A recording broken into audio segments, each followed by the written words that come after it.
Hi, everybody, and good afternoon.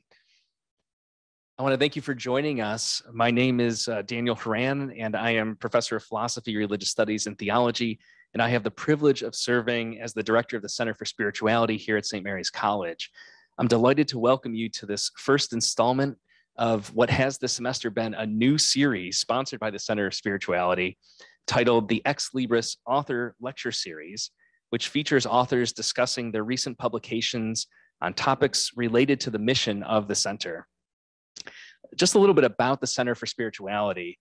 It was founded in 1984 with the generous support of the Sisters of the Holy Cross, some of whom I know are joining us via live stream right now, so shout out to our CSC sisters. The Center for Spirituality offers programs that promote the engagement between faith and reason and the connection between mind, body, and spirit. A hub for scholarly and public engagement, we draw on intellectual resources in the Catholic and Christian heritage, as well as how individuals practice their faith in their daily lives to develop critical conversations around contemporary religious issues, especially as they relate to women's experiences in society, the academy, and the church. Before we proceed with our exciting event this afternoon, we wish to acknowledge that we are gathering on sacred land and to honor the Native peoples who have been the traditional custodians of this place for generations. We particularly recognize the Pokagon Band of Potawatomi and the Miami, who have cared for this land and its resources for many generations and continue to do so today. With deep gratitude, we recognize these Native peoples and their cultures within our communities, as well as acknowledging the land upon which we gather, pray, learn, and work. So the format for our program this afternoon is threefold. First, Professors Stoltzfus and Shearer will provide an overview, a presentation of their work. And because this is our first time with co-authors, we're going to be remaining in the seated position up here rather than back and forth with the podium as has been the case. So I'm excited about that too, and to welcome two authors. We will then engage in a conversation on the themes of their book. So think of that as a NPR conversation, or dare I say, Oprah. I am not worthy to untie her sandals, but I guess I'm in the chair with a microphone. And finally, we're going to open the floor for questions and comments from the audience. So this includes both the folks who are joining us in real time in person here, our wonderful student worker at the Center for Spirituality, Ellie, in the back, who is at the command of our live stream, will be fielding and receiving questions and comments from folks online. So feel free throughout our time together to post those, and Ellie will relay them to us. And she'll also be doing double duty, running around with the microphone so that the folks online can hear the wonderful folks here in person. So if you have a comment or question, write that down, get ready, raise your hand, we'll be ready to meet you. Just a reminder that the campus bookstore has copies of Ben in the Struggle available for sale in the lobby, and our speakers will be around afterward to meet you and gladly sign copies of the book, so stay tuned for that.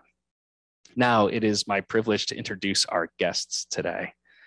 Dr. Regina Shands Stoltzfus currently teaches at Goshen College and chairs the Religion, Justice, and Society Department. She is co-founder with her co-author, Tobin Miller Shearer, of the Roots of Justice Anti-Oppression Program, formerly known as the Damascus Road Anti-Racism Program. Regina teaches in the Peace, Justice, Conflict Studies, and Bible, Religion, and Philosophy departments at Goshen. Her courses have included Race, Class, and Ethnic Relations, Personal Violence and Healing, Spiritual Path of the Peacemaker, and Transforming Conflict and Violence. Regina has worked in peace education with Ohio Conference of the Mennonite Church, the Mennonite Central Committee US, the Mennonite Mission Network, and she holds a Master of Arts degree in Biblical Studies from Ashland Theological Seminary and a PhD in Theology and Ethics from Chicago Theological Seminary, just down the road from where I used to teach in Hyde Park, Chicago. Among other honors, she is the recipient of the State of Indiana's 2016 Spirit of Justice Award.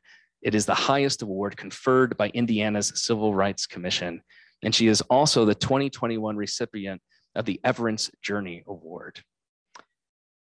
Dr. Tobin Miller Shearer is the grandson of Naomi and Ozias, oh, shame on me, Ozias and Anna and Irvin, and the son of Valorius and John, life partner to Shearer, and father to Dylan and Zach. He is the author of hundreds of articles, books, chapters, and essays on broad topics of race, religion, and the long Black freedom struggle. He is professor of history and director of African American studies at the University of Montana. So he's made quite a trip to join us. So from Montana and Goshen to South Bend. Along with Regina Shands Stoltzfus, he co-founded the Roots of Justice Anti-Oppression Program.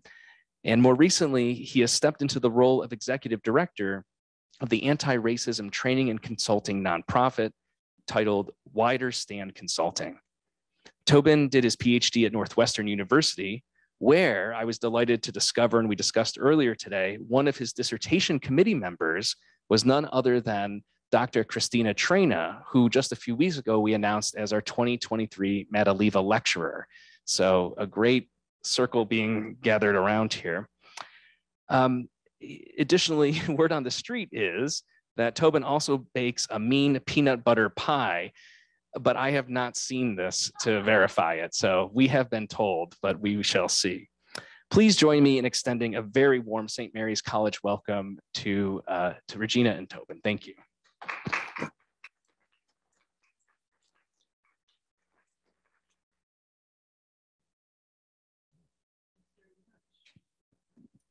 It's really good to be here, to see you all, and hello to folks who are joining us online. We're going to start off by talking about how the book came to be and a little bit about the process. And I will start off by saying, as you heard in our introductions, we have been thinking about and working with anti-racism stuff for a long time. And so part of what we were thinking about was reflecting on that and things that we had learned and still wanted to learn. And I know that I was also in a place where because of the kinds of things that I teach and how difficult it is sometimes to even get through a semester where we are talking about violence and oppression and hard things, I was just really thinking about what is it that I need? What habits have I cultivated? What kinds of things do I want my students to have? And so in some ways, coming to thinking about and writing this book together represented something that questions that I was asking for my own teaching and for my own continued work. Yeah, and I also want to say thank you to Dan and the center for inviting us, and for our audience members for joining us this evening. It's a delight to be here. I did bring Montana weather with me, apparently. I'd been hoping to come to Indiana and get a little break from our cold, but it followed me here, so that's okay. When we talk about how this book came about, we frequently reflected together on how the book itself is a dovetailing of our story, but then the writing of it was also a particular dovetailing. We use various languages to talk about issues of serendipity and calling and movement of the spirit.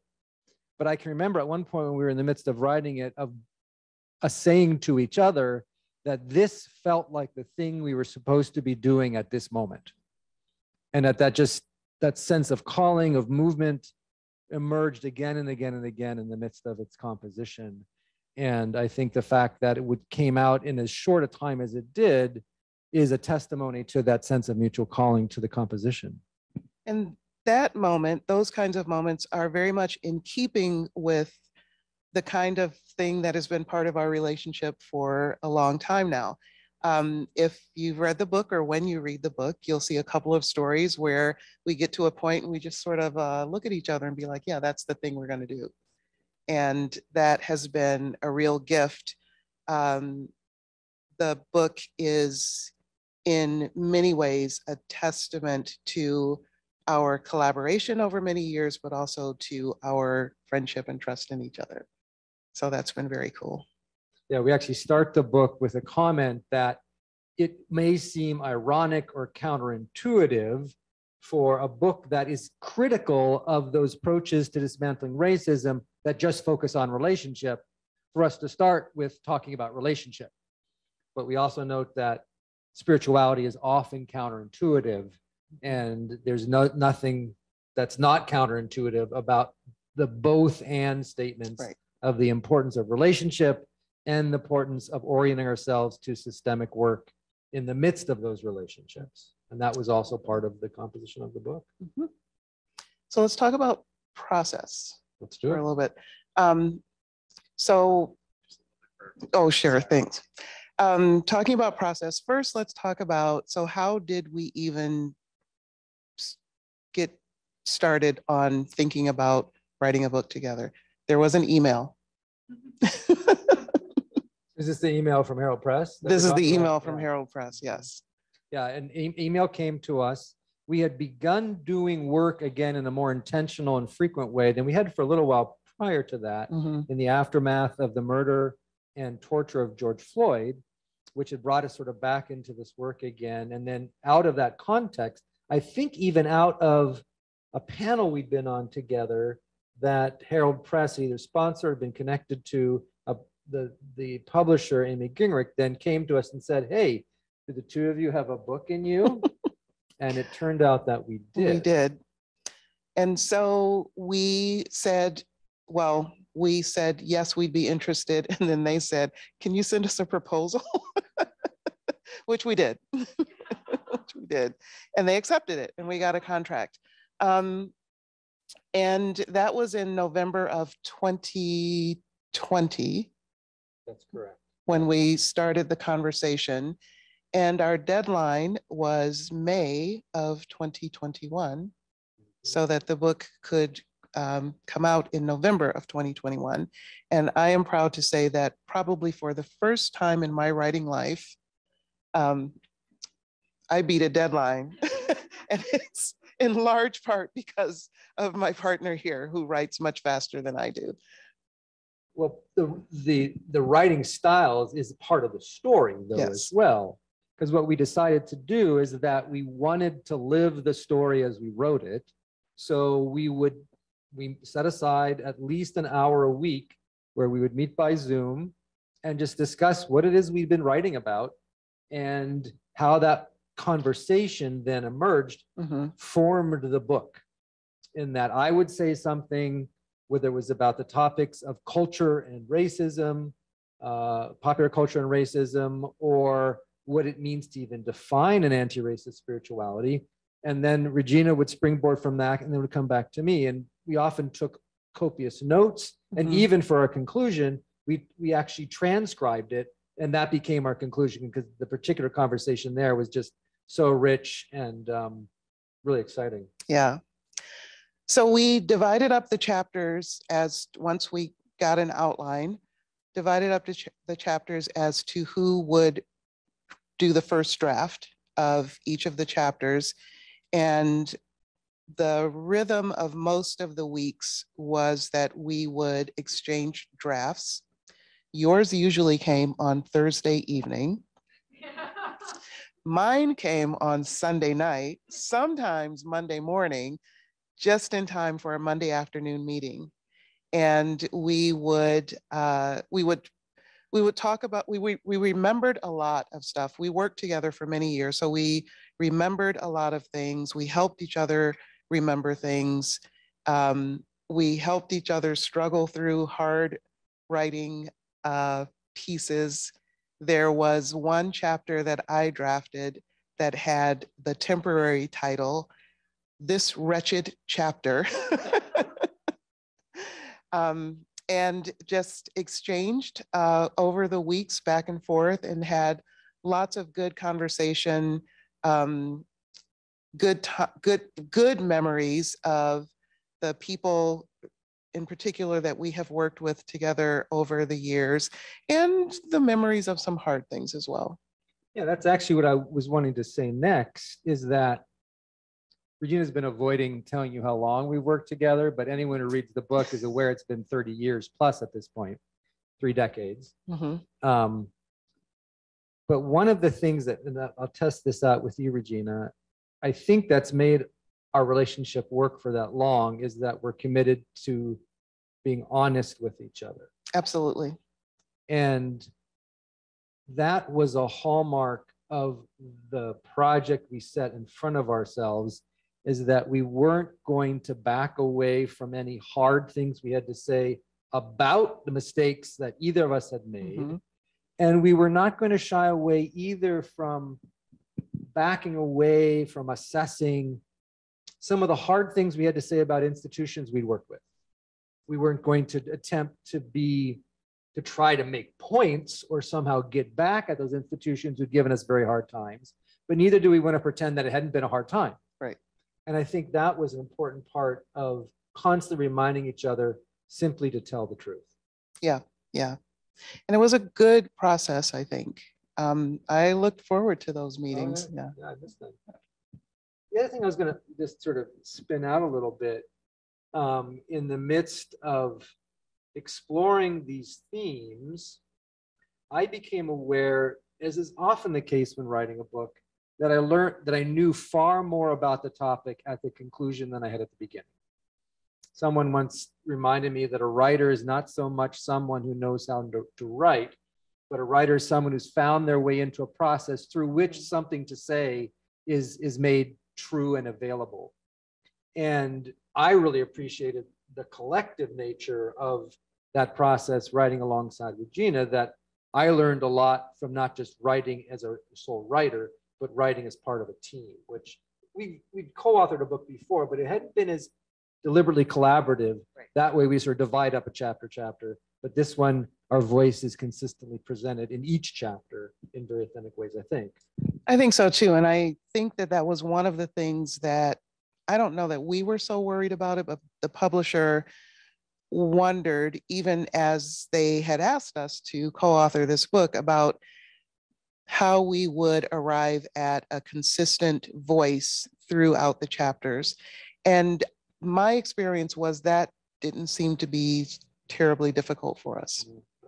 We had some conventions we used of italicizing sometimes when it would be just one of our voices, but there are points where you wrote stuff and I go back and read it and I was like, who wrote this again? Because when I look at the book, I'm like, there are some things that I'm like, yeah, I know you wrote that.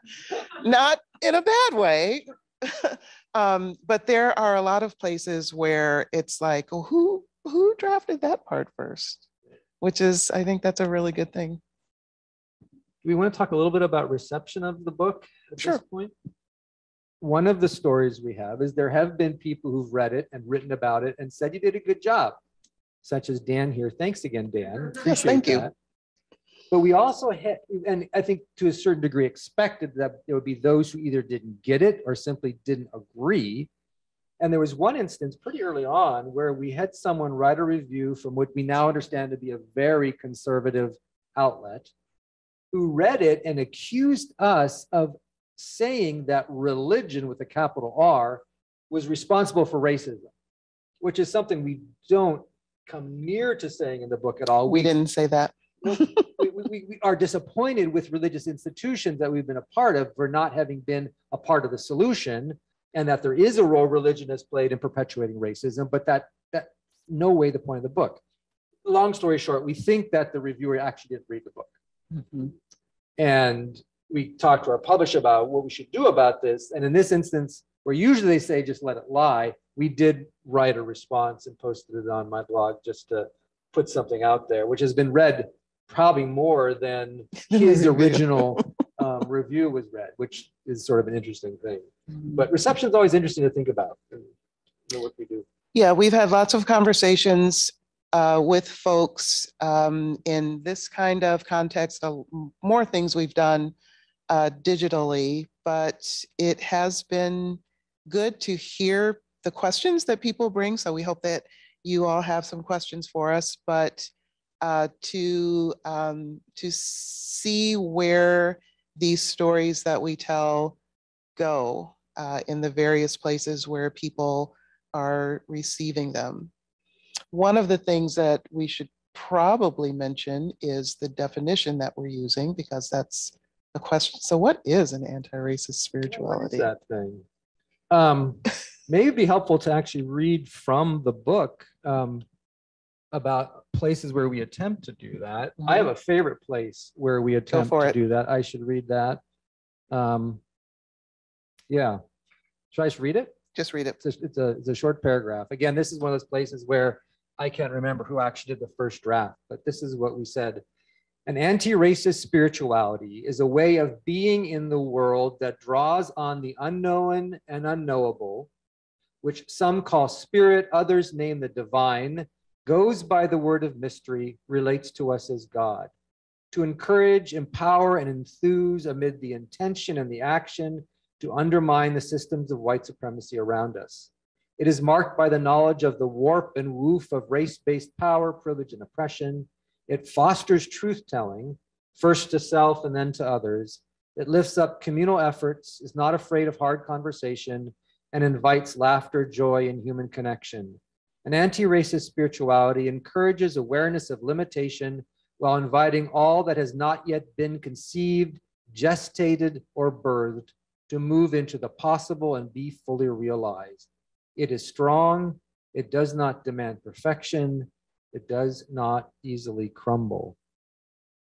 I don't know if that's sort of a very logical definition, but I think it is an effective in that it gets to the emotional content as much as the ideological and scholarly content that we were also working with.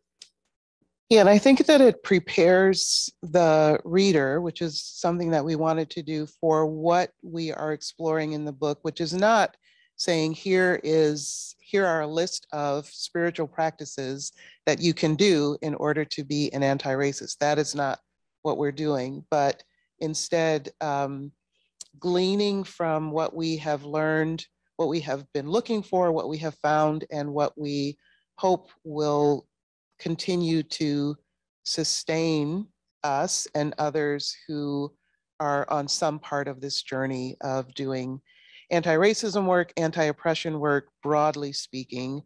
How is it that we can find sustenance, community, and trust in the process and in the people who are working at the process with us? And that's one thing I'll just highlight that is a particular gift that Regina brought to the conversation, is the reminder that you find throughout the book of the importance of doing this work with joy, in which we are finding ways to be in community with each other. We're finding ways to sustain each other, to get each other's back when things get hard. And I've so appreciated, Regina, the ways in which you constantly are reminding me that it's not all just about the work all the time, which would be my predilection.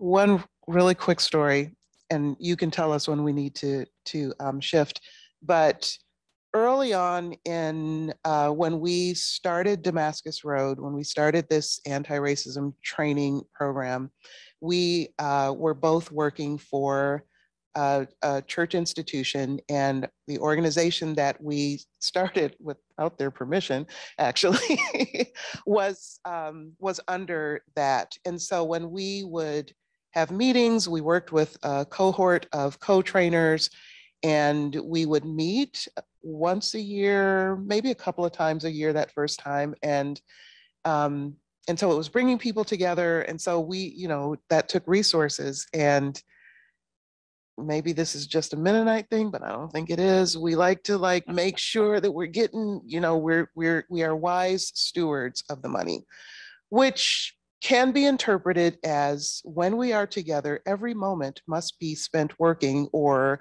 we are not being wise stewards of the money. And that was just not something that I felt was sustainable. And others joined with me. So from the very beginning, we made it so that there was joy in just hanging out, going out to eat, cooking together. Every single moment that we spent on these working weekends was not nose to grindstone, but forming relationships, cultivating relationships, and learning to know and trust one another, which is that theme that comes up again and again.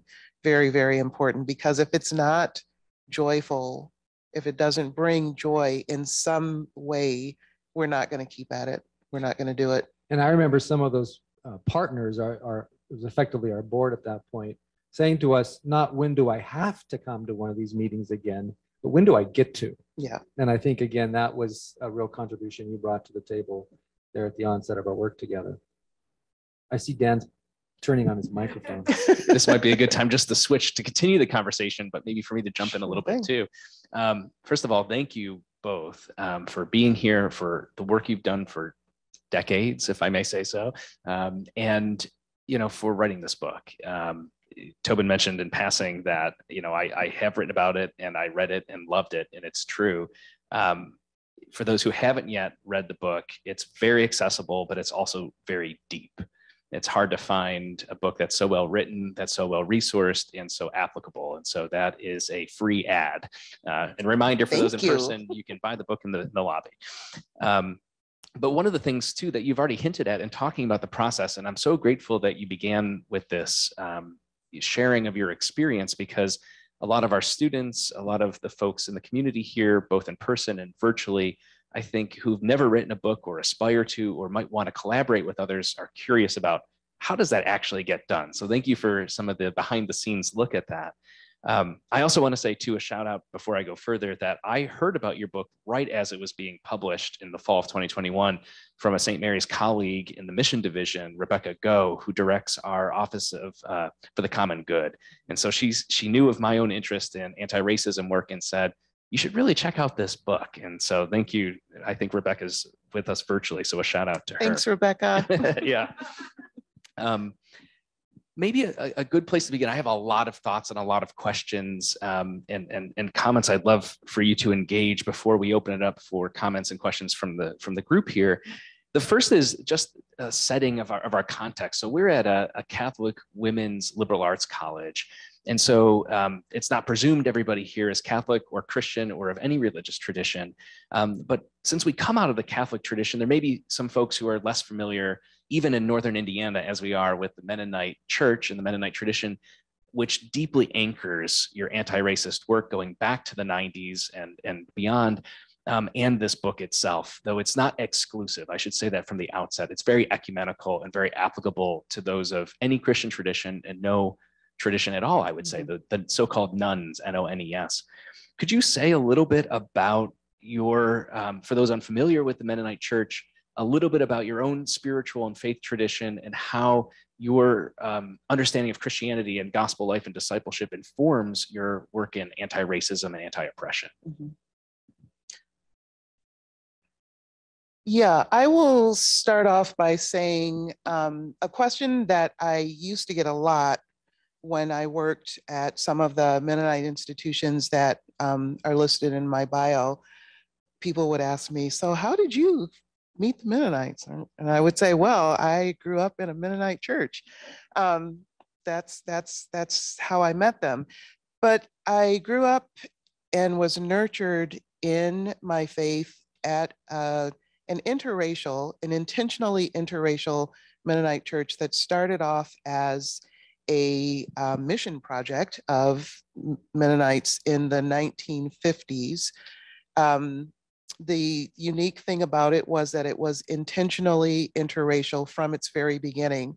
And so my normal was growing up with Anabaptist theology, leaning heavily towards peace and justice work.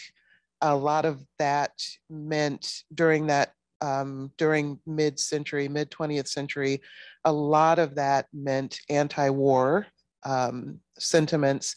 But in my corner of Mennonite-dom in the US, it also had a concern with race and racism, because mid-20th century, you think about the liberation movements and freedom struggles that were happening at that time. Those were the things that we were talking about in our homes and at church. We were not race conscious as this is the good thing to do or be. We were race conscious because we were steeped in that version of the national conversation on race. And also race was a factor in, we got asked about it as kids, as Black kids going to a church with white people. We were asked, why do you go to church with white people? The white kids were asked, why do you go to church with Black people? And so on the one hand, it's like, well, why wouldn't we, right? But it was something that we thought about. And so for me, growing up in that context with Anabaptist theology, but also when I was growing up and where I was growing up, it just made sense to me that my sense of what does God's justice look like included thinking about race and racism. And so I'll start there. Let you. Yeah, like Regina, I've been part of the Mennonite Church since I was very young.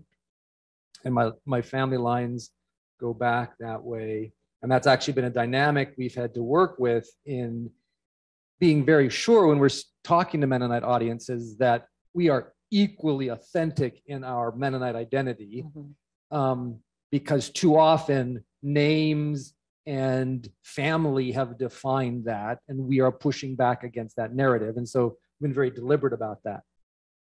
I think the other twist in the story about our respective relationships to that Mennonite family, racism works itself out in twisted ways in many different settings. And one of the twisted ways it worked out in our story is that, I was talking with Dan about this over lunch, is that in the midst of the work we did in Anabaptist communities, particularly those that wanted to be seen as being on the right side of racism, that they were the ones that were liberal and had an informed perspective, it was easier for them to take out their frustrations about our work to disrupt and interfere with white supremacy by attacking me rather than Regina in public or otherwise. So part of my story is there's a period of about 15 or so years where I was shut out of Mennonite speaking opportunities, institutions wouldn't talk to me, et cetera, et cetera. And that was just came with the territory, that's the way it was. But it's been very interesting to observe the way, somewhat concurrent with the publication of this book, that those doors have been opened again in ways that had not been open to me for a number of years. So that relationship with the Mennonite community has been fraught in the midst of doing this work. And we tell some of that story in the book itself. And again, that's just part of doing the work. There's going to be those twists and points of disconnection and reconnection. And we recognize that as part of the rhythms of engaging in social change. I really appreciate you bringing up that experience, because it's one of my bullet points of things to bring up if you didn't, which was, for those who haven't read the book yet, in the introduction, you tell a lot of the story, your origin story and the work you've done together and formation, spiritual formation, anti-racist activism and the like. And you mentioned this experience of forming Damascus Road and the response of the Mennonite Central Committee and the kind of, let's say, reaction that you received, the kind of response you received. And Tobin, you just shared right now a little bit of how that was experienced by you. I'm wondering if the two of you, for those who haven't yet heard the story, if you could recap a little bit about it. And this is not in any way to kind of point a light on the Mennonite Central Committee or the Mennonite Church, because I think there are resonances. The reason I ask is in other Christian traditions, like the Roman Catholic tradition, which is my tradition, and as a clergy person in that church, as a religious, very mindful of the fact that in predominantly white spaces, there is at certain moments and points in time and history, a desire to want to be, as you put it a moment ago, on the right side of this, right? But what are the consequences? What does that mean? Are you willing, as to quote the gospel, Jesus says, are you willing to drink from the cup from which I drink? And I think you tell a very interesting and very powerful and compelling and not always positive story about what the institutional leadership, the religious leadership presented when, you know, well, let me ask you, I'll let you take it from there. You start. So these stories are always challenging to tell because we neither are interested, as you said earlier, in sort of scoring points, but we also want to have a story from which others can learn.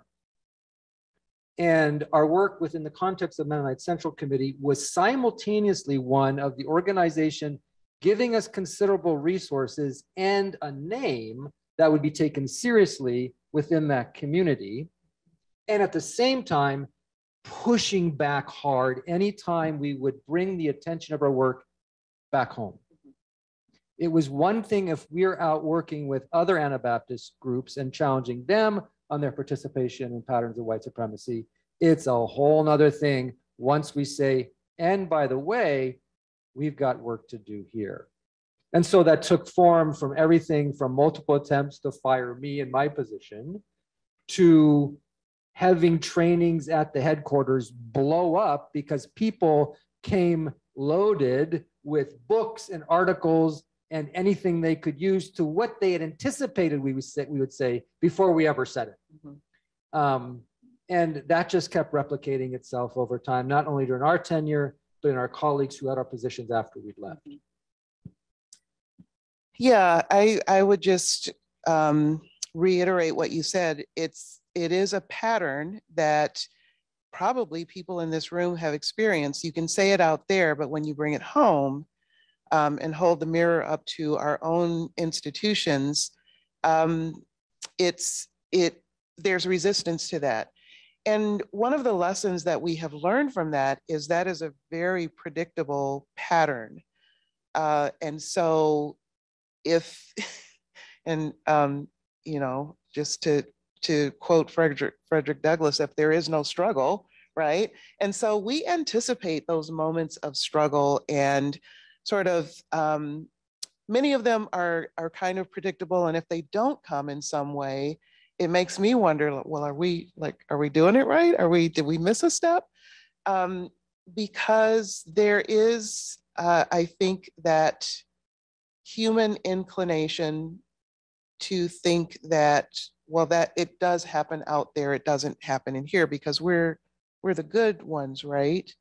But there's always more to learn, and and particularly when we're talking about anti-racism and anti-oppression, we really, really, really need to be looking at and thinking about the way that our systems work. It's not just about we get along and we don't call each other names and therefore we're not being oppressive, but what is it that is being done in our name that is closing out opportunities for people, that is making it impossible for groups to build a critical mass within an organization.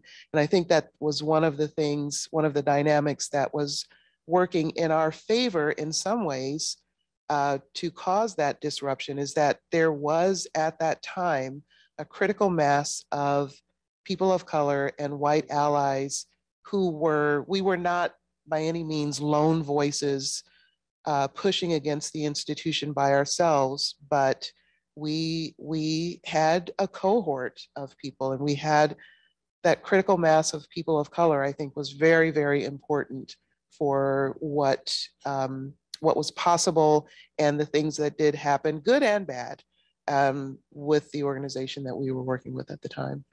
Maybe continuing on the same theme, you know, you have the chapter on spiritual formation, and to quote you, both of you, either of you primary authors, revisers, however it was in the working behind the scenes, there's a line that I think really encapsulates what we're talking about. You say, "It is one thing to do an analysis and have head knowledge of white supremacy, and quite another to face it in your own house," end quote.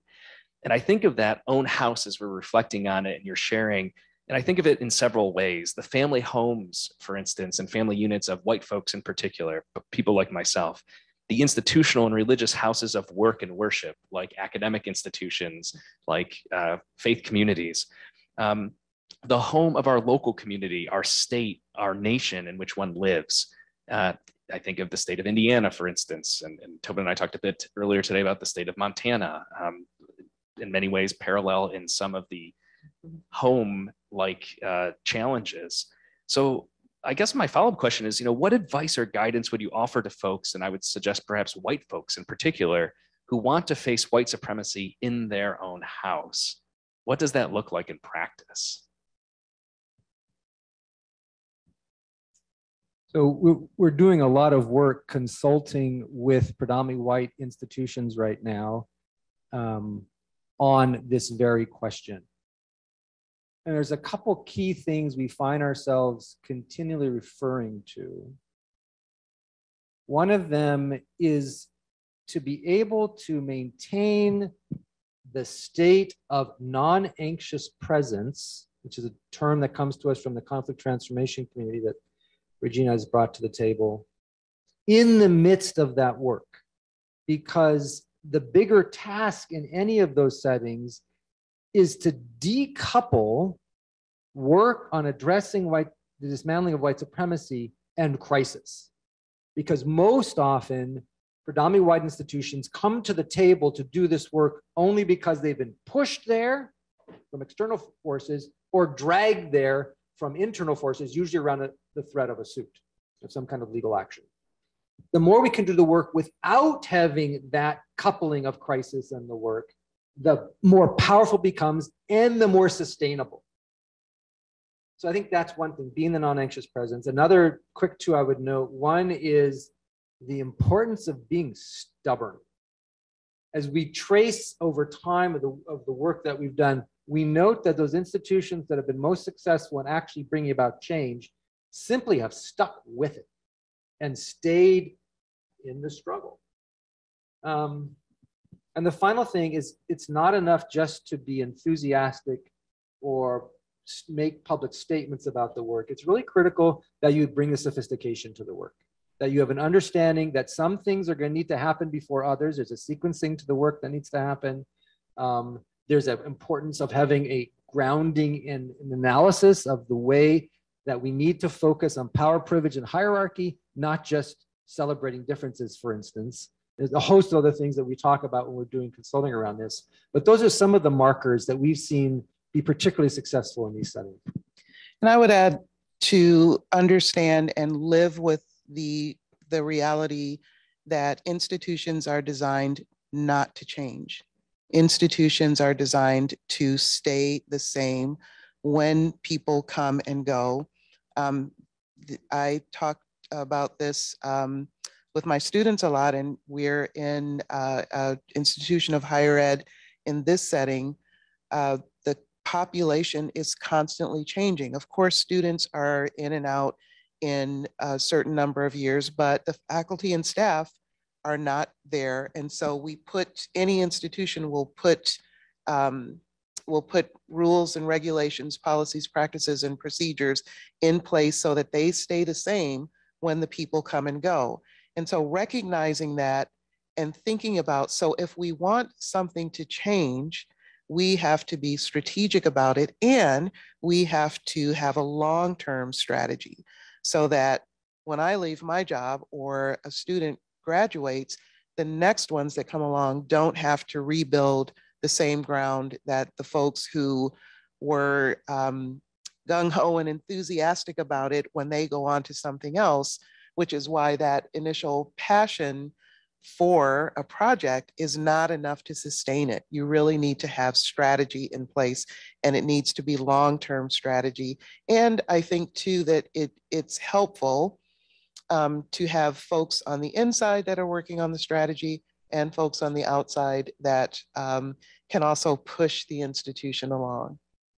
That's really insightful. I'm going to be reflecting on the importance of being stubborn, which maybe some of my colleagues and friends will not want me to reflect on. But especially, Regina, your point about institutions are not designed to change. And I think about that in the kind of conflict or tension that exists, particularly in faith communities and institutions of religion. And I'm struck by something you two write in your book.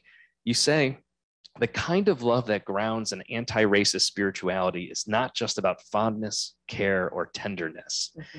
And I'm reminded, of course, of some other instances of this. Part of it is this agapic love we hear about in the Christian tradition, which is a hard love, a difficult love, a challenging love. I'm also reminded of the great social justice advocate and co-founder of the Catholic worker movement, Dorothy Day. Mm-hmm. One of her favorite quotes, it's well known, and comes from the novel The Brothers Karamazov, which reads, "Love in action is a harsh and dreadful thing compared to love in dreams."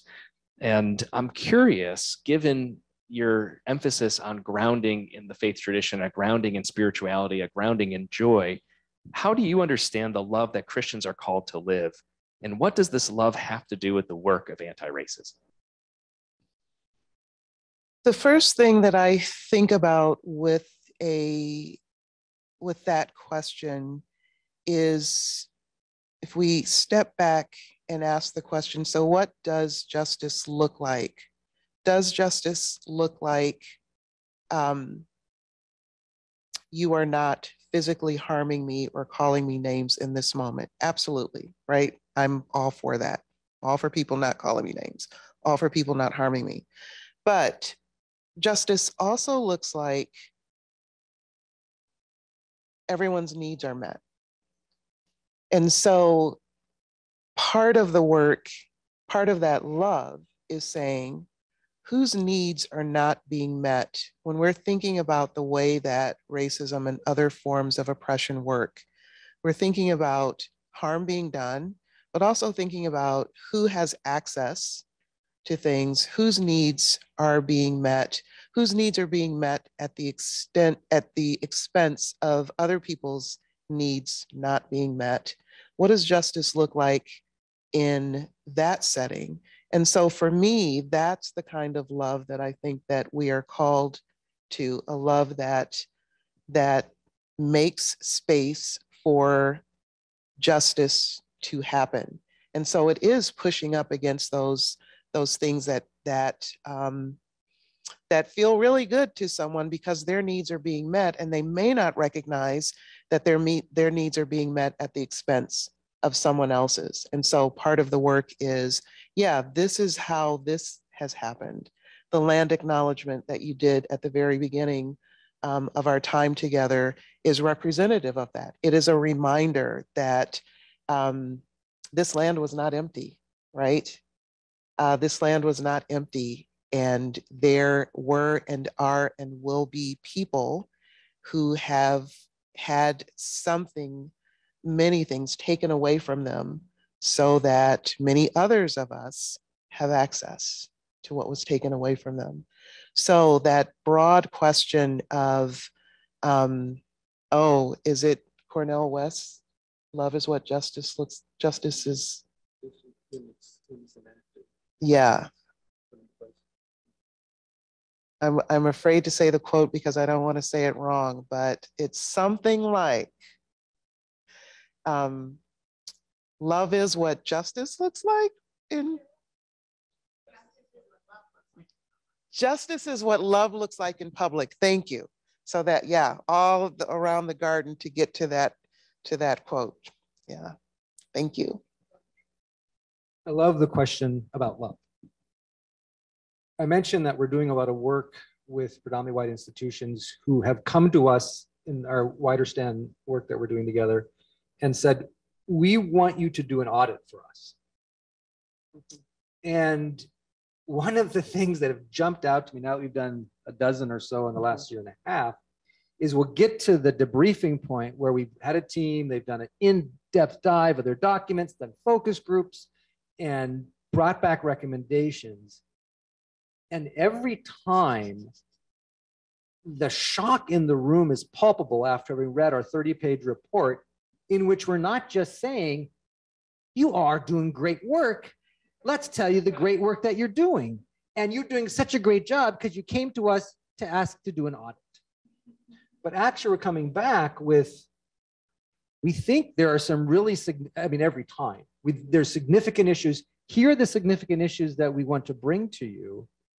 And our colleague, Tulani Moore, has helped us frame the conversations in a process of grieving.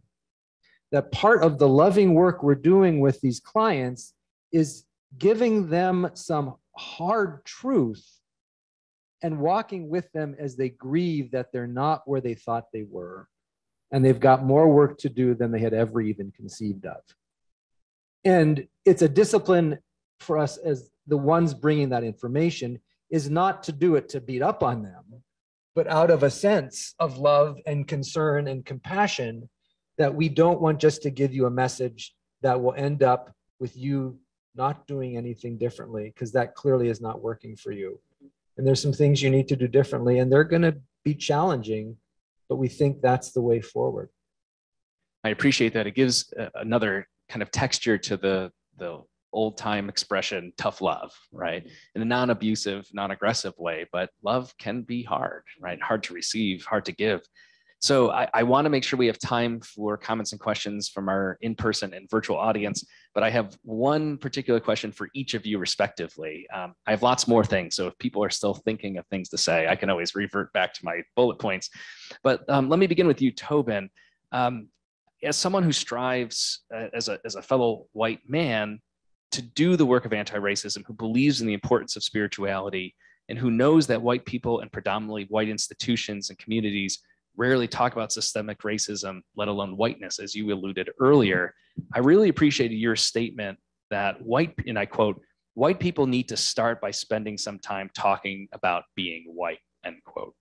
Now, to some people, this might strike folks as counterintuitive in the work of dismantling anti-Black racism and white supremacy. And you propose something, it appears in your book jointly several times, of white caucusing, which was a new phrase to me. And so I just want to ask you, what does that mean? And what are the impacts of this kind of discussion about whiteness? Why is it so important? Oh, so much to say there, because it is such a critical practice. And I think we can use the language of discipline. For those of us who are white, most of us have been conditioned to say nothing about our racial identity, or to say things in ways that bring nothing but awkwardness to the table. One of the things that white caucusing can do is to help us as white people walk alongside each other in an accountable framework. And that's such a key part about this, that we're being accountable for the work we do to our sisters and brothers of color.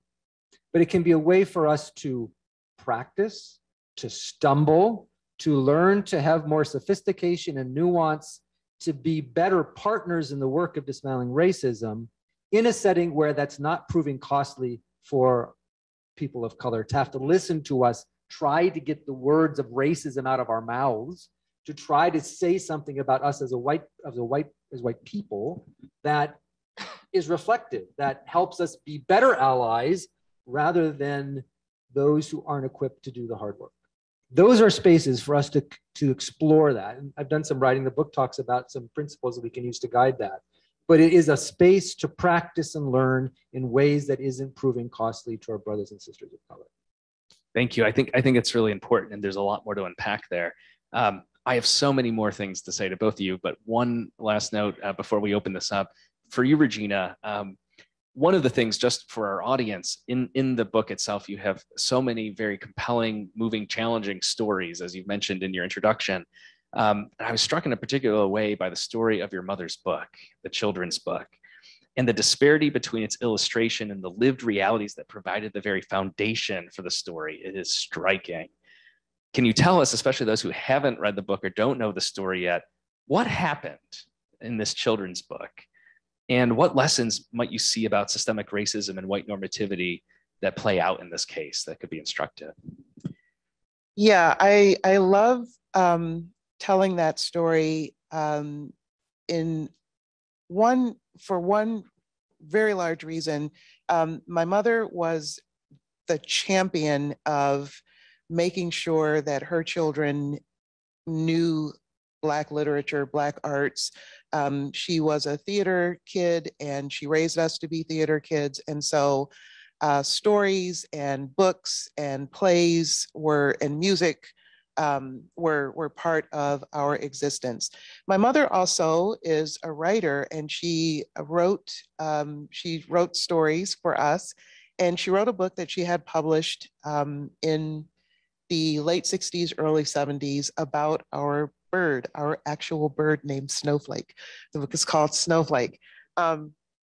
And I appear in it as Gina, and my little brother Stevie, and she wrote the book, and it was published, and it was illustrated, and the illustrations in the book were of little white children.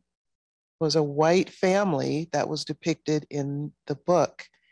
And at that time, it was really difficult it's still not the easiest thing in the world to find lots of books about children of color that are not about race, just about like being a kid in the world. But at this time, it was almost impossible. And that was one of the reasons that she wanted to write a book. And she didn't have a say in what the illustrations were going to be.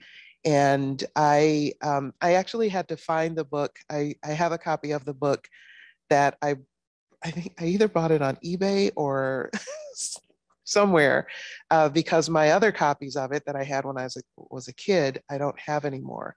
But yeah, it speaks to the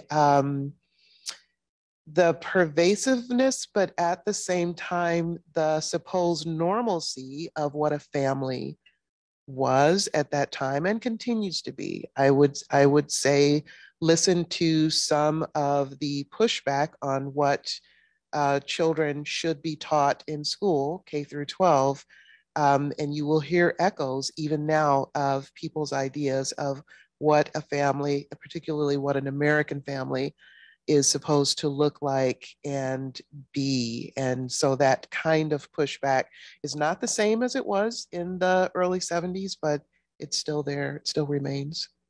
Thank you so much for sharing that. So that's a little taste of some of the really moving stories, powerful and challenging anecdotes that are throughout the book.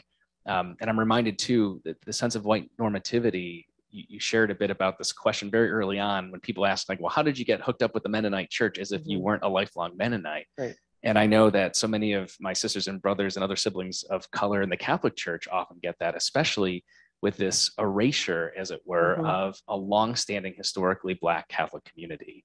They assume that to be Catholic is to be white, or to be Mennonite is to be white. Exactly. And so thank you again for that witness and for that sharing. Why don't we open it up for comments and questions for folks who are with us in the room or who are joining us online. Ellie has a mic to pass around. If anyone has something to share or say or ask.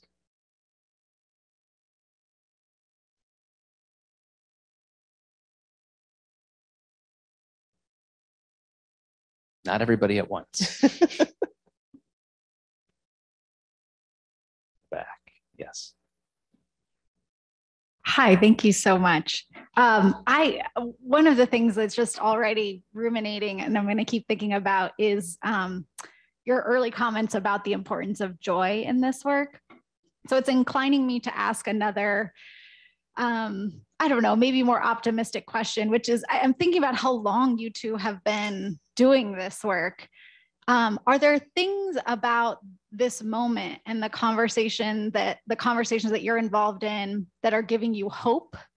I think of hope and joy together. So I'm curious if there are things that are giving you hope right now. I can name a couple of things right off the bat. One is, I was just thinking as we were having this last bit of discussion and you talking about white caucuses and that sort of thing. It was when we started doing this work together back in the 90s.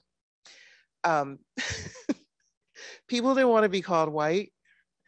They wanted to be called Mennonite. They wanted to be called German. They didn't want to be white. And it was the same for me in the classroom with my students. And so the evolution of comfort with even talking about whiteness as a thing that exists in the world. And then the other one is also about words. We are real big on doing this work means that we have to have a common language, that we know what words mean when we say them. When I say this word, this is what we're talking about, and we're all on the same page. And so people didn't want to say racism either. It's just like, do we have to say racism? Like, it's so negative. Yes, it is. It is. That's why we're against it, right? And so I do see, and certainly we can look at the long arm of history and see that because of the witness and work of people who have come before us, there has been change. And now is our time to be part of that. And so the things that we are working on in this moment, we may not see the change that we envision, but we know that the work that others have done have made it possible for us to have this conversation, right? So for me, that's where a lot of hope is grounded. And I will end by saying, I don't always feel hopeful, but I do have things that bring me back into a place of being hopeful. Speaking of elders, one of the elders in the work before us is Vincent Harding, an African-American activist and historian. I'm spending a lot of time with his writing in this juncture. Just this morning, I read a passage where he talked about hope, and he framed it this way. He said that even in some of the most challenging moments of, he didn't use the word civil rights movement, but that chapter of the long Black freedom struggle that we talk about that way, say after the campaign in Albany, Georgia, that was ostensibly a failure. They didn't meet their goals within the time period they set. He said, even in that minute, every one of us who were involved in that exercise of trying to bring about change, bring the memories and experiences of the struggle itself forward into the future. And he says that's the most hopeful thing he knows, is that even in the midst of failure, we're bringing the struggle with us. And so I reflect on that for a long time, because I think right now we're engaged in a training contract with a large public institution in the Northwest part of the country that's incredibly intense. Every time Regina and I are doing the training component of it, that we're on a Zoom call with 50 people doing a training session. The county lawyer is there, the elected commissioners are there, every member of their human resources is there, all of them waiting for us to make a mistake and to jump in and say literally what you're doing is illegal because of some standing statutes around critical race theory that are hanging over the head of what we're doing. So I think about these elders in front of us when we're engaging in one of those very contentious moments, that regardless of the outcome, we're going to carry this struggle forward. And that's very hopeful. Thank you for that. It also reminds me theologically of a notion of dangerous memory, something that Johann Baptist Metz wrote about, and that carrying that memory forward, carrying that work forward. So thank you for that. I think, Ellie, we have something online. Is that right? Yeah, we have a question from Adrian. How would you suggest raising anti-racist children? Did that come through I think we did. You raised some. I raised some. Talk about race. And talking about race does not have, it can be age appropriate. It can be matter of fact. It's so helpful for children to understand things that, or to help them try to make sense out of things that don't make sense. And so knowing our history, it's just one more quick story from my mother, the hero. Her writers group was very frustrated about the lack of books about African-American history in the schools. And they formed a little publishing house and wrote stories about history and had them published and gave them to the schools, saying these stories are important. And so, I mean, I'll let the historian talk more about that, but knowing our history, knowing those names, being able to call forth and talk about what has happened and what people have done because of what has happened. I regularly encounter my college students who are furious about what they did not learn about the history of this country, the racialized history of this country. Why now it's Emmett Till. The further we get away from the lynching and death of Emmett Till, the less people know his story. And so in one of my classes, when we talk about Emmett Till, I get several reflection papers from students that say, I had no idea. I did not know anything about this story at all. So knowing our stories and telling them, and it can be done in very age-appropriate ways. Yeah, echo everything Regina just said. A couple anecdotes to go alongside that. We have two sons, cisgendered, identify as male, both white. And it's been a delight to continue to have conversations with them that we started very early on. So one of the things we did, like Regina suggests, we had natural, normal, and frequent conversations about race at the dinner table. Came up. We also tried very deliberately to find ways to walk along with our sons in taking risks. So one anecdote that sort of gets at that, I think it was Dylan, our older of our two sons, came home with a alphabet I, H is for horse, I is for Indian. And we're like, okay, Zach or Dylan, let's have a conversation about this. What are we going to do about this? Because this is making an object about our Native American friends. How are we going to respond to that? And we talked about it, and we came up with a strategy that, again, was it Zach or Dylan, were comfortable in having me go alongside with them, talk with their teacher. And that was no longer a thing. It became a teaching point for the whole class. So just another example of taking risks. The other part is to be open and vulnerable for when we as parents haven't done it as well as we should. The way I'll talk about that is our son, Zach, was doing stand-up comedy for a while, invited us to finally go see him. He wouldn't let us see us. This is when he's an adult. The whole bit he did, the routine that night, was making fun of having grown up with a white father who did anti-racism work. And he had bit after bit after bit of those times where I'd perhaps gone a little bit overboard, such as first reading the Harry Potter's books to them out loud and substituting black magic references to purple magic. So when they got to middle school, they're talking about purple magic and Harry Potter, and no one knows what the heck they're talking about. And I won't say all the routines. It was all at my expense. Very funny, but being open to that kind of feedback was also pretty critical. Mm-hmm.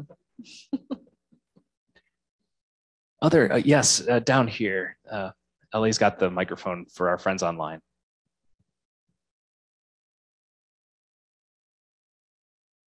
So I'm a Mennonite, so I don't know if this question will be interesting to everybody here, but I think sometimes the places where the Mennonite church has disappointed me are places where their identity as peacemakers has sort of been an obstacle to doing hard things for inclusion.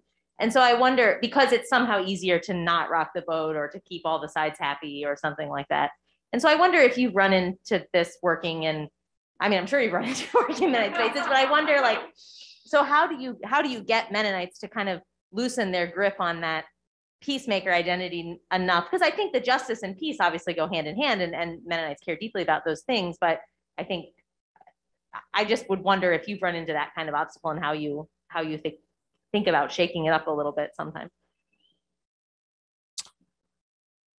Yeah, I've met that. Yeah, I think it goes back to what we were saying earlier about being stubborn, about being persistent, and challenging places where, because I think another element that can be present in that kind of dynamic is conflict avoidance, right? So conflict avoidance, maybe some folks in peacemaking communities, Mennonite and otherwise, have so bought into an understanding of peacemaking that means we are never angry, we are never in conflict, and so we become conflict avoidance. And part of working with that is modeling and helping people move towards conflict instead of away from it. This might be the most tangent that I will make today, but when we started and you talked about the style of talking and invoked Oprah. I had a moment of, I know what that is like, because in doing this work, one of the things that was very true for me in workshop settings was I didn't want to tussle with people. And so if they were going to get mad at me for doing this work, I didn't really want to hear it. Not effective when you are about doing the work. And so one of the things that I trained myself to do, and you witnessed this growth in me, is to physically walk towards a person who was being antagonistic with me in a training. And I channeled Oprah. Like, I really did. I thought about back in the 80s when she was still doing her show, and she would walk around in the audience and she would walk up to people. I'd be like, and I would, in my head, I'd be like, it's not you, it's Oprah. So you can do it, right? You can do this hard thing. And now I don't have to do that self-talk as much anymore.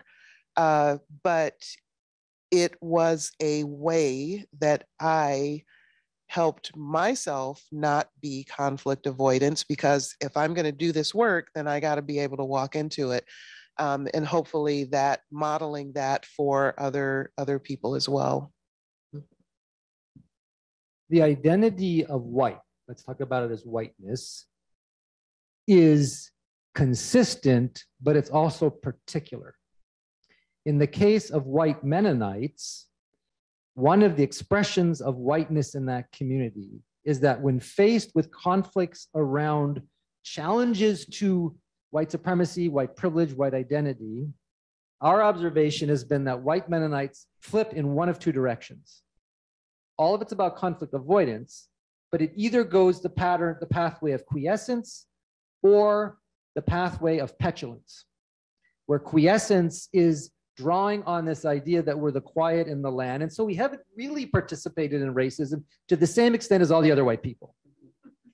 And the other pathway of petulance, and this sort of comes particularly from the thought and work of our colleague Iris De Leon Hartshorn, who's given a lot of thought of intention to the continuities and legacies of martyrdom in the community, that we aren't like white people because we have a history of 5 generations, 10 generations back, our people were killed for their beliefs.